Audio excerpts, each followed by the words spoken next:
कोंडागांव के जंगल में बबलू अपनी पत्नी पीलू के साथ रहता था। बबलू बहुत ही नेक दिल, ईमानदार था, लेकिन वो जो भी काम करता था लोग उसका फायदा उठाकर उसे नुकसान पहुंचाते थे। बबलू एक बार किराना दुकान खोला तो गांव के लोग उसे उधार में चीजें खरीद लेते हैं और फिर उसको कभी भी पैसा वापस नहीं करते हैं। इस वजह से उसे दुकान बंद करनी पड़ गई। फिर बबलू ट्रैवल का बिजनेस शुरू किया, लेकिन गाँव वाले उसे लिफ्ट मांगते थे और मुफ्त में ही जगह जगह ट्रैवल कर लेते थे। अपने सीधेपन के कारण वो किसी से पैसे भी नहीं मांगता था। लोग उसकी बस में बारात लेकर भी जाने लगे। इस तरह से उसका ट्रैवल का काम भी ठप पड़ गया। ऐसे ही एक दिन बबलू परेशान बैठा था। तब पीलू उसके पास आके बोली, क्या हुआ जी, आप इस तरह से परेशान क्यों हैं? तुम तो जानती ही हो पीलू, मैं जो भी काम शुरू करता हूँ उसमें मेरा आज तक नुकसान ही होता आया है। मुझे तो यही समझ में नहीं आता कि मेरा इतना नुकसान क्यों होता है। आपको इसलिए नुकसान होता है क्योंकि आप बहुत सीधे साधे हो। इन गांव वालों ने आपके भोलेपन का बहुत फायदा उठाया है। आप उधार में चीजें देते गए, कोई और दुकानदार ऐसा नहीं करता है। अगर ऐसा ही चलता रहा तो हमारे पास खाने के लिए भी पैसे नहीं बचेंगे। तुम सही कह रही हो पीलू, मैं अब एक आखिर बार एक काम शुरू करने की सोच रहा हूँ। नहीं तो शहर जाकर कोई नौकरी ढूंढ लूंगा। नहीं जी, शहर नहीं जाएंगे, यही कुछ कर लेंगे। ठीक है, लेकिन एक आखिरी बार मैं कोशिश करता हूँ। कुछ दिनों बाद बबलू पीलू से कहता है, पीलू, मैं बाजार घूमकर देख रहा था कि कहाँ क्या मिलता है। मैंने पाया कि हमारे गांव में फलों की दुकान तो है ही नहीं। गांव वाले पड़ोस के गांव से फल खरीद कर लाते हैं। इसलिए मैं सोच रहा हूँ कि मैं फलों की एक दुकान लगा दूँ। ये तो सच में बहुत अच्छा आइडिया है, लेकिन इस बार आप किसी को उधार नहीं दोगे। नहीं, अब मैं अपनी आखिरी जमा पूंजी लगा रहा हूँ। इसको मैं बर्बाद होने नहीं दूंगा। फिर जल्द ही बबलू अपनी फलों की दुकान खोल लेता है, लेकिन बहुत से गांव वाले अभी भी उससे बिना पैसे दिए फल ले जाते थे। एक दिन पीलू भी उसकी दुकान में इसीलिए बैठ जाती है कि लोग बिना पैसे दिए फल ना ले जा पाए। एक दिन हरिया काका उनके यहाँ आता है। पीलू, तुम्हारी दुकान में ड्रैगन फ्रूट है क्या? हरिया काका, ये लीजिए ड्रैगन फ्रूट। ये बहुत ही स्वादिष्ट होता है, लेकिन महंगा है। स्वादिष्ट तो होता है, लेकिन फायदेमंद भी बहुत होता है। और रही बात कीमत की, तो सेहत से बढ़कर क्या कीमत है। अभी मौसम बदलने वाला है और ये इन्फेक्शन से बचाएगा। मुझे ये 5 किलो दे दो।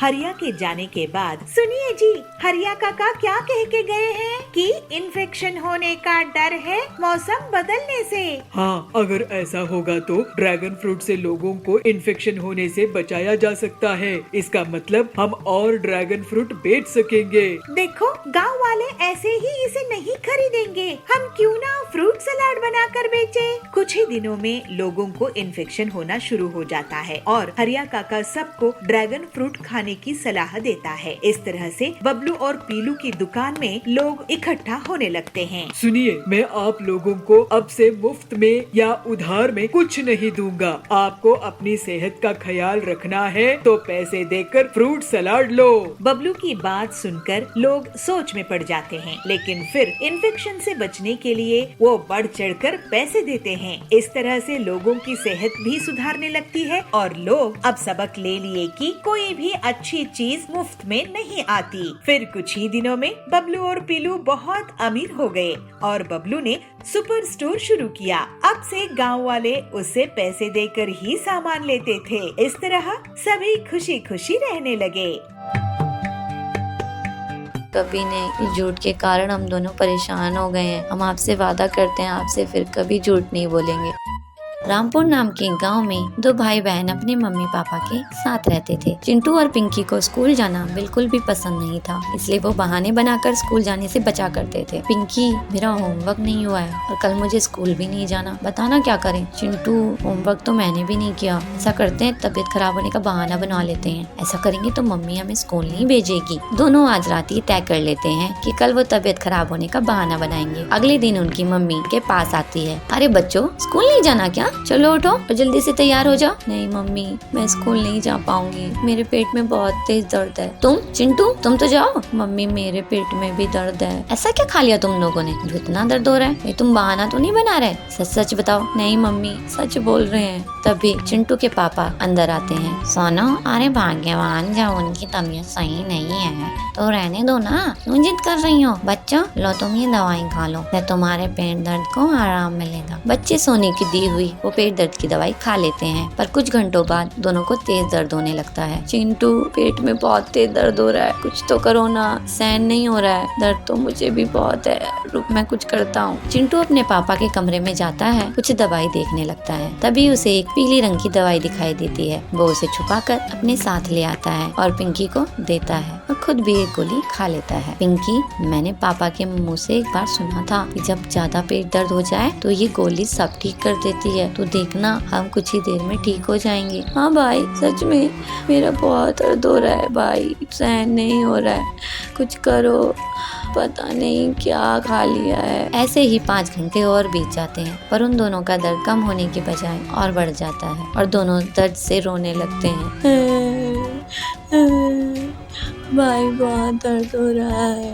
पिंकी, उस दवाई से कुछ भी नहीं हुआ, उल्टा दर्द और बढ़ गए हैं। मुझे भी नहीं पता भाई, आप कुछ करो ना, मेरे बहुत दर्द हो रहा है। पिंकी, मुझे ऐसा लगता है कि कहीं हमने दवाई खाकर गलती तो नहीं कर दी। तभी उनकी माँ उनके सामने आती है। गलती तो करी है तुमने, चलो अब सच सच बताओ, क्या छिपा रहे हो तुम दोनों? नहीं तो मुझे और तरीके भी आते हैं पता करने के, तुम अपनी माँ को सब सच सच बता दो। दोनों अपनी माँ को सब सच सच बता देते हैं। बच्चों, बिना दर्द के दवाई खाओगे तो यही होगा ना, झूठ बोलने की सजा है तुम्हारी। अब बताओ, आगे से कभी झूठ बोलोगे? नहीं मम्मी, नहीं, कभी नहीं। इस झूठ के कारण हम दोनों परेशान हो गए हैं। हम आपसे वादा करते हैं आपसे फिर कभी झूठ नहीं बोलेंगे, पर प्लीज ये दर्द सही करवा दो ना, बहुत दर्द हो रहा है। ठीक है, मैं भी डॉक्टर को बुलाती हूँ, वो तुम्हें दवाई देंगे जिसे खाकर तुम ठीक हो जाओगे। रुको, अभी डॉक्टर को फोन करती हूँ। चुनमुन डॉक्टर को बुलाती है। डॉक्टर उन दोनों को देखकर उन्हें कुछ दवाई देते हैं, जिसे खाकर वो दोनों एकदम ठीक हो जाते हैं। पर आज उन्हें ये सीख भी मिल जाती है कि झूठ बोलने से क्या क्या हो सकता है, और वो आगे से कभी ना झूठ बोलने की कसम खाते हैं।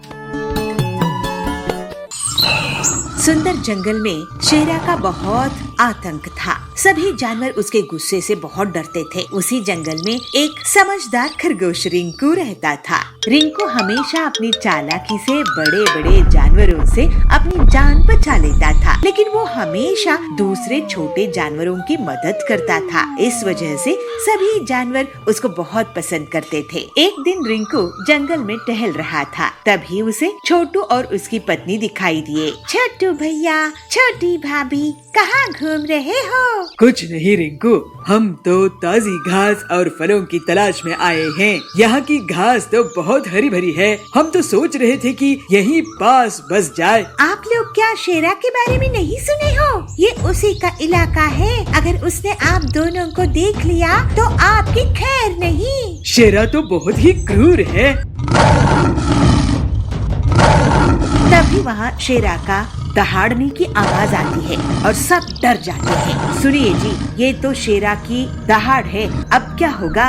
आप दोनों उस पेड़ के पीछे से भाग जाओ। और फिर दोनों पति पत्नी एक पेड़ के पीछे से भाग जाते हैं। रिंकू खरगोश, यहाँ पर 2 जानवर आए थे, मैं उनका शिकार करने आया हूँ, क्या तुमने उन्हें देखा है? जी शेरा जी, मैंने उन्हें उस रास्ते से जाते हुए देखा। रिंकू शेरा को दूसरी तरफ इशारा करके भेज देता है। छोटू और छोटी रिंकू के पास आते हैं। तुम्हारा शुक्रिया रिंकू भैया। अब आप दोनों यहाँ पर घास खाकर जल्दी से चले जाओ। इसके बाद दोनों पति पत्नी घास खाकर वहाँ से चले जाते हैं। दूसरे दिन वही दोनों उस घास के मैदान के पास एक तालाब में रिंकू को मिल जाते हैं। छोटू भैया, छोटी भाभी, आप दोनों के जाने के बाद शेरा फिर से आया था और मुझे धमका कर गया है कि अगर अगली बार उसको उसके शिकार का सही पता नहीं मिला तो वो मुझे ही खा जाएगा। आपने हमारी जान बचाने के लिए अपनी जान खतरे में डाली भैया, आपका बहुत धन्यवाद। दोनों पति पत्नी वहाँ से भाग जाते हैं। तो शेर वहाँ पे आकर कहता है, रिंकू तू मुझे यहाँ और भी जानवरों की आवाजें आ रही थी। तू किससे बात कर रहा था? जरा बताना मुझे। मेरी धमकी याद है ना? अगर तू मुझे सच नहीं बताएगा तो आज तो मैं तुझे ही खा जाऊंगा। रिंकू बहुत डर जाता है। वो सोचने लगता है, शेरा बहुत ताकतवर है और इससे हर बार झूठ बोलने का एक ही मतलब है कि इसकी दावत बन जाना। अब मैं क्या करूं? मेरी भी जान खतरे में है। सच कहूंगा तो पति पत्नी मारे जाएंगे, झूठ बोला तो मैं मारा जाऊंगा। लेकिन आखिर हम सब कब तक इस शेरा से डर के रहेंगे? सोच क्या रहा है? जवाब दे। शेरा जी, मैं पानी से बात कर रहा था। आप भी बात करके देख लो। पानी से? पानी में क्या है? आप ही देख लो, उसमें शायद आपको शिकार करने के लिए कोई मिल जाए। शेरा पानी में झांक कर देखता है। मुझे तो कुछ नहीं दिख रहा है। रिंकू इशारों से छोटू और छोटी को बुलाता है। ध्यान से आगे जाकर देखो शेरा जी, आपका शिकार है वहाँ। शेरा जैसे ही थोड़ा और आगे बढ़ता है तभी उसे पीछे से रिंकू और छोटू छोटी धक्का दे देते हैं और उसको तालाब में गिरा देते हैं। मुझे बचाओ, मुझे तैरना नहीं आता है, मुझे बचाओ। शेरा डर के कारण चिल्लाने लगता है। उसकी आवाज सुनकर बहुत से जानवर आते हैं। शेरा, तुम सबको डराते हो। अपनी ताकत का तुम्हें बहुत घमंड है। अगर तुम हम सबको तंग करना छोड़ोगे तभी तुम्हें बचाएंगे। इसको मत बचाओ रिंकू। नहीं छोटू भाई, पूरे जंगल के सामने ये मदद मांगकर साबित कर चुका है कि इसको भी डर लगता है। मैं वादा करता हूँ कि मैं तंग नहीं करूँगा। और फिर सबके सामने रिंकू रस्सी फेंककर शेरा को बचाता है। शेरा शर्मिंदा हो जाता है और फिर वो कभी भी अपनी ताकत का गलत इस्तेमाल नहीं करता है और पूरे जंगल में अब रिंकू की सूझबूझ की तारीफ होने लगती है। इसी तरह से रिंकू इतनी मुश्किल में भी अपनी हिम्मत और होशियारी से मुसीबत खत्म करने में कामयाब होता है। इस पीलू को हराने का तरीका सोचना होगा। अरे वाह कालू भाई, क्या सोडा है। कालू इतनी रात में गहरे जंगल में कहाँ जा रहा है? भिलाईपुर के गांव में पीलू सोडा बेचा करती थी। पीलू का सोडा बहुत बिकता था। पीलू घरेलू तरीके से रंग बनाया करती थी और बहुत अच्छे से अलग अलग फ्लेवर बनाकर बेचा करती थी। ये लोगों को बहुत पसंद आता था। उसकी दुकान के सामने कालू की भी सोडा की दुकान थी, लेकिन वो बहुत ही आलसी था और पीलू की तरक्की से जलता था। सोडा ले लो सोडा, रंग बिरंगे अलग अलग फ्लेवर्स के सोडा। ऐसे फ्लेवर्स आपको पूरे जंगल में कहीं नहीं मिलेंगे। सोडा ले लो सोडा, हाजमा ठीक करने वाला सोडा। तो टिल्लू कहता है, कालू भाई, आजकल लोग शौक के लिए सोडा पीते हैं, हाजमा ठीक करने के लिए नहीं। इसलिए हम पीलू की दुकान में जाते हैं, वहाँ एक से एक फ्लेवर के सोडे मिलते हैं। ये सुनकर कालू बहुत गुस्सा करता है। टिल्लू पीलू की दुकान जाकर पूरे परिवार के लिए सोडा ले लेता है। ये लो टिल्लू भैया, फैमिली पैक सोडा, 500 रुपए हुए। कालू सोच में पड़ जाता है। इस पीलू को हराने का तरीका सोचना होगा, नहीं तो मुझे ये गरीब कर देगी और मुझे जंगल छोड़कर जाना पड़ेगा। उस रात कालू जाबाज चील के पास जाता है और जंगल से एक पाउडर लेकर आता है, जिसको वो अपने सोडा में मिलाता है। अगले दिन कालू मिलावटी सोडा बेचने लगता है। सोडा ले लो, इंटरनेशनल सोडा, एक बार पियोगे तो बार बार पियोगे। सोडा ले लो, इंटरनेशनल सोडा, एक बार पियोगे तो बार बार पियोगे। अरे कालू भैया, तुम कहाँ से इंटरनेशनल सोडा ले आए? वो मेरे जीजाजी ने भेजे हैं अमेरिका से। एक बार पी के तो देखो ठिल्लू भाई, बार बार पियोगे। ठीक है, एक दो, नहीं अच्छा लगा तो पैसे नहीं दूंगा। कालू टिल्लू को सोडा देता है और टिल्लू एक के बाद एक 5 सोडा पी जाता है। अरे वाह कालू भाई, क्या सोडा है। इसके सामने तो पीलू का सोडा एकदम बकवास है। मैं अपने दोस्तों को भी यहाँ लाता हूँ। और जल्दी ही पीलू की दुकान खाली हो जाती है। कोई भी ग्राहक उसके पास नहीं जाता है और सिर्फ कालू के पास ही सब सोडा पीते हैं। पीलू, तुम जंगल छोड़कर अफ्रीका चली जाओ, वही तुम्हारे लिए सही रहेगा। मैं तो बर्बाद ही हो गई हूँ। ये अचानक से कालू का कौन सा जीजा जी पैदा हो गया अमेरिका में। उस रात पीलू अपनी दुकान बंद करके जा रही थी। वो बहुत उदास थी और जंगल छोड़ने के बारे में सोच रही थी। तभी उसे कालू दूर जंगल में उड़ता हुआ दिखता है। अरे कालू इतनी रात में गहरे जंगल में कहाँ जा रहा है? इसका पीछा करती हूँ। और पीलू जाबाज के साथ उसके सौदे को होता हुआ देख लेती है। पीलू अपने मोबाइल में सब रिकॉर्ड कर लेती है और फिर कालू को वो पाउडर घर में सोडा में मिलाते हुए भी रिकॉर्ड कर लेती है। पीलू तुरंत ही हरिया इंस्पेक्टर के पास जाती है। इंस्पेक्टर साहब, ये देखिए, कालू सोडा में नशा मिला रहा है। हरिया वो वीडियो देखता है और बहुत गुस्सा करता है। मैं इसकी हड्डियां तोड़ दूंगा। फिर हरिया सभी चिड़ियों को लेकर कालू के घर जाता है। कालू, तुम मुझे नशा वाला सोडा बेच रहे थे, अब हम सब तुम्हारा नशा उतारेंगे। ऐसे टिल्लू कहता है। कालू की बहुत पिटाई होती है और फिर उसे जेल हो जाता है। इस तरह से पीलू अपनी ईमानदारी के कारण जंगल में अकेली सोडा बेचने वाली रह जाती है और अपना जीवन हंसी खुशी बिताने लगती है।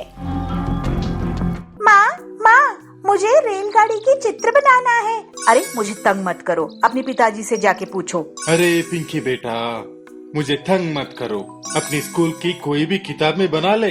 इतनी क्यों चिंता कर रही है? ये भी कोई समस्या है? एक गांव में पिंकी नाम की लड़की अपने माँ बाप के साथ रहती थी। पिंकी बहुत सयानी थी। जो कुछ देखती थी उसको अपने पेंसिल से अपनी किताबों में चित्र बनाती थी। पिंकी की इस आदत को माँ बाप की प्रोत्साहन भी था। पिंकी कक्षा दूसरी में पढ़ती थी। एक दिन उसने अपनी किताब में रेलगाड़ी देखी। रेलगाड़ी तो बहुत लंबी होती है, उसको कहाँ पर चित्र बनाए, ये पिंकी की समस्या थी। पिंकी घर आई। माँ, मुझे रेलगाड़ी की चित्र बनाना है, मैं कहाँ बनाऊँ? अरे पिंकी, वो क्या बड़ी बात है, अपनी किताब में बनाओ। अरे माँ, आप तो इतना भी नहीं समझती हो, किताब तो छोटी पड़ेगी। अरे मुझे तंग मत करो, अपने पिताजी से जाके पूछो, मैं खाना पका रही हूँ ना। पिताजी, मैं रेलगाड़ी की चित्र बनाना चाहती हूँ, कहाँ बनाऊँ? पिंकी के पिता ऑफिस की हिसाब किताब कर रहे थे तो चिढ़ के बोलते हैं। अरे पिंकी बेटा, मुझे तंग मत करो, जाओ ना, अपनी स्कूल की कोई भी किताब में बना ले। अरे पापा, आपको इतना भी नहीं पता, किताब में रेलगाड़ी की चित्र नहीं बना सकते क्योंकि वो तो बहुत लंबी होती है। तो तभी वहाँ पे पिंकी की दादी बैठी थी। तो दादी को पिंकी की बात सुन के बहुत हंसी आती है और पिंकी को बुला के बोलती है। अरे पिंकी बेटा, इतनी क्यों चिंता कर रही है? ये भी कोई समस्या है? जाओ ना, स्कूल की दीवार पे बना दो। दादी की बात पिंकी को बहुत अच्छा लगता है और सोचती है दीवार तो इतनी लंबी इतनी चौड़ी होती है तो रेलगाड़ी तो समा ही जाएगी। तब पिंकी खा के अपना होमवर्क करके सो जाती है और सुबह पिताजी से कहती है। पिताजी, आज ना मुझे कलर चॉकपीस की एक पूरी डब्बा चाहिए। पिताजी हंसते हुए बोलते हैं। अरे पिंकी बेटा, क्यों, तुम्हें आज स्कूल में बांटना है क्या? अरे पिताजी नहीं, मुझे रेलगाड़ी की चित्र बनानी है स्कूल की दीवार पर। दिला तो दूंगा, लेकिन घर तक कंप्लेंट नहीं आनी चाहिए, ठीक है? अरे चित्र बनाने से कोई कंप्लेंट करेंगे? बिल्कुल नहीं आएगी, आप चिंता मत करो। तो पिंकी के पापा उसको कलर पेंसिल की डब्बा दिला देते हैं। पिंकी कूदते नाचते स्कूल पहुंच जाती है। पिंकी अपनी रेलगाड़ी की पहली यात्रा याद करती है जो अपने पापा मम्मी के साथ उसने किया था।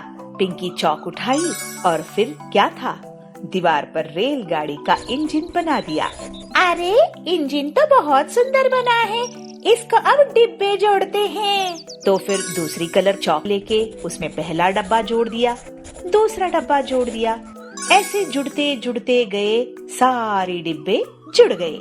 जब अपनी चौक पेंसिल खत्म हुई तो पिंकी उठ के देखती है स्कूल की आधी दीवार पर तो रेलगाड़ी बन चुकी थी और पिंकी की क्लास के सारे बच्चे तालियां बजा के पिंकी की कला को सराह रहे थे। अरे पिंकी, तेरी गाड़ी तो बहुत सुंदर बनी है। पिंकी, तुम्हारे रेल में मुझे भी जगह मिलेगी? अरे क्यों नहीं, हम सारे मिलके इस रेलगाड़ी में जाएंगे। फिर क्या हुआ, रेलगाड़ी दिल्ली गई, मुंबई गई, अमेरिका गई, नानी के घर गई और दादाजी के घर भी गई। बच्चों की ख्यालातों में रेल की गाड़ी ऐसे ही लंबे सैर करती रही। तभी क्लास टीचर क्लासरूम में आते हैं और सभी बच्चों की मुस्कुराहट देखते हुए कहते हैं, अरे बच्चों, इतने खुश हो, क्या बात है? तो दौड़ के पिंकी सामने आती है और अपनी बनाई हुई रेलगाड़ी दिखाती है। तब टीचर अपने मन में ये सोचते हैं, बच्चों के मनोबल को बढ़ाई, कल के भविष्य का निर्माण आज से ही होने दे। यह सोच के टीचर ने पिंकी को बिना डांटे बहुत शाबाशी देते हैं और कहते हैं, पिंकी, आपकी ड्राइंग तो बहुत सुंदर है, लेकिन आप दीवार पे प्रैक्टिस करने के बजाय अगर आपके घर में जाके कोई भी कॉपी में प्रैक्टिस कर लेते तो और भी सुंदर निकल आता। सर, मुझे ना ये लगा कि ट्रेन पुस्तक में काफी नहीं होगा। कोई बात नहीं, मैं आपको सिखा दूंगा। इस बात से पिंकी बहुत खुश होती है और टीचर पिंकी की कॉपी में एक अच्छे से सुंदर से रेलगाड़ी बना देते हैं। एक गरीब चिड़िया, तू यहाँ से अपनी दुकान हटा। अब मैं भी गरीब लोगों के लिए पिज्जा बनाऊंगी। पिद्दी चिड़िया, तेरी ये हिम्मत, मैं फिर से तेरी दुकान तोड़ दूंगा। टॉली नगर के जंगल में कड़क सेठ पिज्जा की बड़ी सी दुकान चलाता था। उसी की दुकान के सामने पीलू सस्ता दाल चावल बेचा करती थी। ये बात कड़क को बिल्कुल पसंद नहीं थी। एक गरीब चिड़िया उसकी दुकान के सामने अपनी दुकान लगाए। एक दिन कड़क अपने आदमियों के साथ पीलू के पास जाता है। एक गरीब चिड़िया, तू यहाँ से अपनी दुकान हटा। तेरी गरीब दुकान के कारण मेरे इस शानदार पिज्जा शॉप का शो खराब हो रहा है। कड़क सेठ जी, आपका और मेरा क्या मुकाबला है? आपकी इतनी बड़ी दुकान है, अमीर लोग वहाँ आते हैं, मैं छोटी सी गरीब चिड़िया, मेरी दुकान में गरीब लोग ही आते हैं और वैसे भी मेरी दुकान आपके पिज्जा शॉप से बहुत दूर है। मुझे ज्ञान देती है। फिर कड़क और उसके आदमी पीलू की दुकान को तोड़ फोड़ देते हैं। पीलू बहुत दुखी हो जाती है, वो रोने लगती है। हम गरीब लोगों की कोई नहीं सुनता, सिर्फ दाल चावल ही तो बेचा करती थी मैं। इसमें इस कड़क सेठ का क्या नुकसान हो रहा था? लेकिन घमंड के कारण उसने मुझ गरीब की दुकान ही तोड़ दी। पीलू रोते रोते सो जाती है। जब वो उठी है तो देखती है कि कड़क सेठ और उसके आदमी उसका मजाक उड़ा रहे हैं। ये देखकर वो बहुत गुस्से में आ जाती है। अब मैं भी गरीब लोगों के लिए पिज्जा बनाऊंगी, ऐसे ठान लेती है। ऐसा सोचकर पीलू अपनी टूटी हुई दुकान के सामान को फिर से इकट्ठा कर लेती है और तवे में पिज्जा बनाने लगती है। कुछ गरीब चिड़िया वहाँ आती है। अरे पीलू बहन, तुम भी पिज्जा बना रही हो? ये तो हम खा ही नहीं पाएंगे, बहुत महंगे होते हैं ना ये, अमीर लोगों का खाना है ये। नहीं बहन, मैं पिज्जा सस्ते दामों में ही दूंगी और इतनी टेस्टी कि अमीर भी इसको खाने आएंगे। फिर थोड़े ही दिनों में पीलू का पिज्जा बहुत फेमस हो गया और गरीब लोगों के साथ अमीर भी उसकी दुकान में आने लगे। एक दिन पीलू के घर के पास दबंग जाबाज पहुंचता है। पीलू, मैं तुम्हारी दुकान में नहीं आ पाया, लेकिन मुझे तुम्हारा पिज्जा खाना है। लेकिन अगर मुझे पिज्जा पसंद नहीं आया तो मैं तुम्हें पैसे नहीं दूंगा। मैं आपको अभी एक पिज्जा बना कर देती हूँ। जाबाज जी, आपको जरूर पसंद आएगा। जाबाज को पीलू के पिज्जा बहुत पसंद आते हैं और वो उसकी तारीफ करके उसको पैसे देकर चला जाता है। इसको देखकर कड़क गुस्से में आ जाता है और फिर से अपने गुंडों के साथ पीलू की दुकान तोड़ने जाता है। पिद्दी चिड़िया, तेरी ये हिम्मत, मैं फिर से तेरी दुकान तोड़ दूंगा। लेकिन तभी वहाँ पर जाबाज आ जाता है और अकेले ही कड़क और उसके गुंडों को पिटाई कर देता है। अरे भागो, जाबाज से तो कोई नहीं बच सकता। इसके बाद जाबाज के डर से कड़क जंगल छोड़कर भाग जाता है और पीलू अपनी मेहनत और लगन के कारण पिज्जा की बड़ी सी दुकान खोल लेती है। लेकिन फिर भी गरीब लोगों को वो सस्ते दामों में ही पिज्जा बेचा करती थी। इस तरह से पीलू हंसी खुशी रहने लगती है। सुनो पिद्दी चिड़िया, तुम्हें पता है मैं कितना खतरनाक हूँ। जो भी मेरा काम करने से मना करता है उसको मैं मिटा देता हूँ।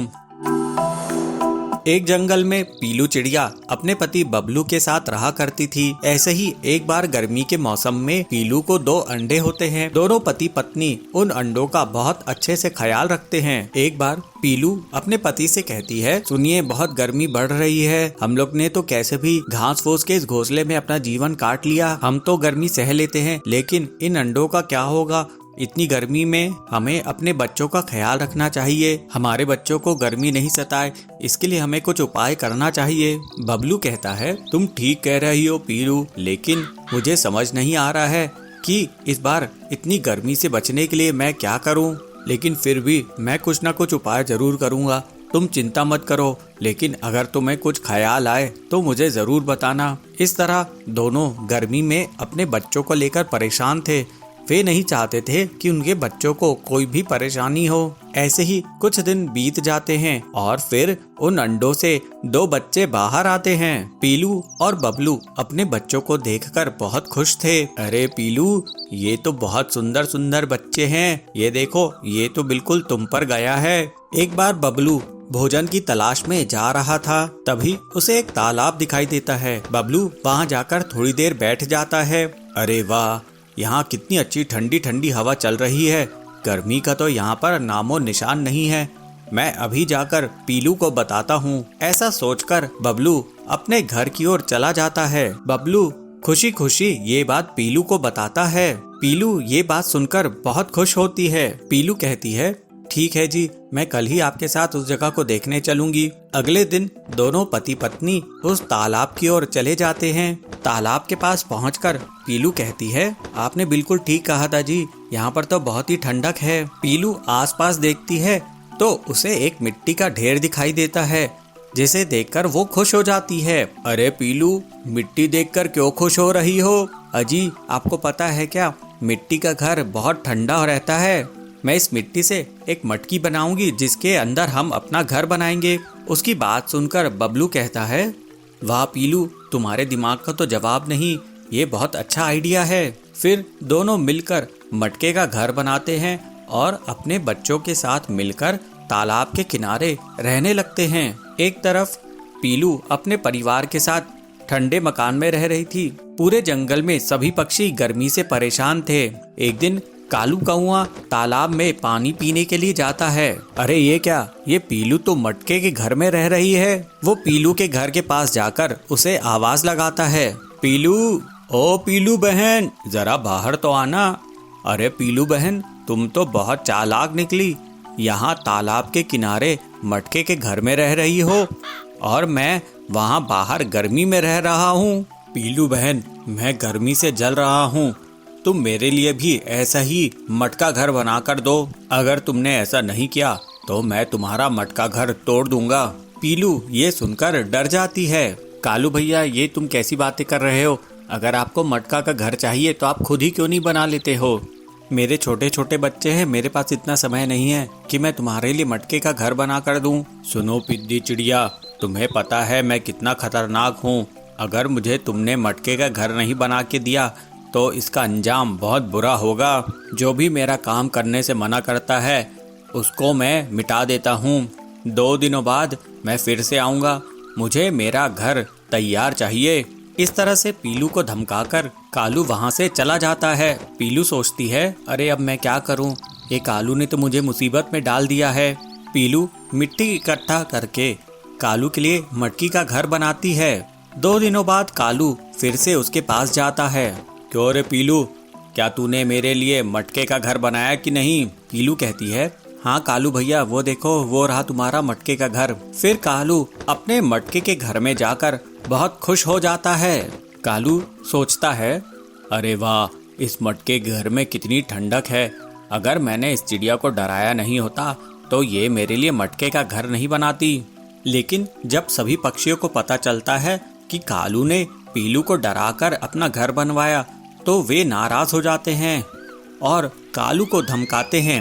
फिर कालू को अपना मटकी का घर बनाने के लिए पीलू को पैसे देने पड़ते हैं। कुछ समय बाद सभी पक्षी पीलू से पैसे देकर मटकी का अपना अपना घर बना लेते हैं। इस तरह से पीलू सबके लिए मटके का घर बनाकर बहुत खुश होती है। इससे उसकी आमदनी भी हो जाती है। फिर वे सब गर्मी के मौसम में खुशी खुशी रहते हैं। अरे मुझे पागल समझ के रखी हो क्या पीलू चिड़िया? मैं तुम्हें सीक्रेट क्यों बताऊं? मैं अपना क्या नुकसान कर लूं? अभी चलो भागो यहाँ से। अरे ये कालू क्या कर रहा है? पक्षियों के अंडे क्यों चुरा रहा है? एक जंगल में पीलू चिड़िया अपने पति बबलू के साथ रहा करती थी। पीलू वड़ा पाव बेचकर अपना घर का खर्च चलाया करती थी। जंगल के पक्षी पीलू चिड़िया के ठेले से वड़ा पाव खरीदकर मजे से खाते थे। पीलू के वड़ा पाव की बिक्री देखकर कालू कौवा उससे बहुत जलता था और एक दिन कालू कौवे ने भी अपना ठेला पीलू के ठेले के सामने लगा दिया। कालू आवाज लगाकर वड़ा पाव बेचना शुरू कर देता है। आओ आओ वड़ा पाव खाओ, गर्मा गर्म पंजाबी वड़ा पाव खाओ। अरे हरिया काका इधर आओ। वहाँ कहाँ जा रहे हो? वड़ा पाव खाने? अरे मेरा वड़ा पाव खाओगे तो सब खाना भूल जाओगे। इस तरह से कालू के आवाज देने पर हरिया काका उसके पास जाते हैं। अरे कालू, तूने भी वड़ा पाव की दुकान लगा ली? देखूं तो सही तेरे वड़ा पाव में कितना दम है। जरा एक प्लेट दे, अगर अच्छे नहीं हुए तो मैं तुझे पैसे नहीं दूंगा। अरे हरिया काका एक बार खा के तो देखो, डबल लोगे। फिर हरी काका कालू के वड़ा पाव खाता है और उसकी बहुत तारीफ करता है। अरे वाह कालू, तूने तो बहुत ही कमाल के वड़ा पाव बनाए हैं। अब से मैं तेरी ही दुकान में आऊंगा। इसके बाद से तो कालू की दुकान निकल ही पड़ी। जो भी पक्षी उसके वड़ा पाव खाता उसकी बहुत तारीफ करता। कालू की दुकान चलने से पीलू को अपने वड़ा पाव बेचने में परेशानी आने लगी। इस तरह कई दिन निकल जाते हैं। पीलू को बहुत नुकसान होता है क्योंकि अब उसके ठेले में कोई भी पक्षी नहीं जाता था। पीलू सोचती है, मैं ऐसा क्या करूं जिससे मेरे ठेले में फिर से भीड़ लगनी शुरू हो जाए, फिर से लोग मेरे वड़ा पाव खाने लग जाएं। मुझे कुछ न कुछ करना ही होगा, नहीं तो मेरी दुकान ही बंद हो जाएगी। ऐसा सोचकर पीलू कालू कौवे के पास जाती है और कालू से कहती है, कालू भैया, आप वड़ा पाव में ऐसा क्या मिलाते हो जिससे सभी आपके यहाँ वड़ा पाव खाने आने लगे हैं? आप भी अगर मुझे सीक्रेट बता दो तो मैं कहीं दूर जाकर वड़ा पाव का ठेला लगा लूंगी, जिससे मेरी भी आमदनी फिर से शुरू हो सके। ऐसा सुनकर कालू उस पर गुस्सा करता है। अरे मुझे पागल समझ के रखी हो क्या पीलू चिड़िया? मैं तुम्हें सीक्रेट क्यों बताऊं? मैं अपना क्या नुकसान कर लूं? अभी चलो भागो यहाँ से। इस तरह से पीलू दुखी होकर वापस अपने ठेले पर आती है और सोचती है, लगता है अब तो मुझे अपना ठेला बंद करना ही होगा। फिर पीलू शाम में अपनी दुकान बंद करके घर की ओर लौट रही थी। तभी पीलू की नजर कालू पर पड़ती है और पीलू कालू का पीछा करने लगती है। वो देखती है कि कालू दूसरे पक्षियों के घोंसले से उनके अंडे चुरा रहा है। पीलू सोचती है, अरे ये कालू क्या कर रहा है? पक्षियों के अंडे क्यों चुरा रहा है? फिर पीलू कालू का पीछा करते हुए उसके घर तक पहुँच जाती है और देखती है कालू अंडों को ले जाकर वड़ा पाव के मसाले में फोड़कर मिला देता था। पीलू ये देखकर चौंक जाती है। वो सोचती है, ओह ये राज है कालू के वड़ा पाव के स्वादिष्ट होने का। ये तो बहुत गलत बात है। फिर पीलू तुरंत उड़कर पक्षियों के पास जाती है और उन्हें पूरा सच सच बता देती है। चिड़िया पीलू से कहती है, पीलू बहन, कल ही मेरे दोनों अंडे चोरी हो गए थे। मुझे लगा कि दुष्ट चीलू ने उन्हें चुरा कर ले गया है। दूसरी चिड़िया कहती है, हाँ बहन, परसों मेरे भी अंडे मेरे घोंसले से गायब हो गए थे। मुझे लगा कि कोई नाग सांप लेके चला गया है।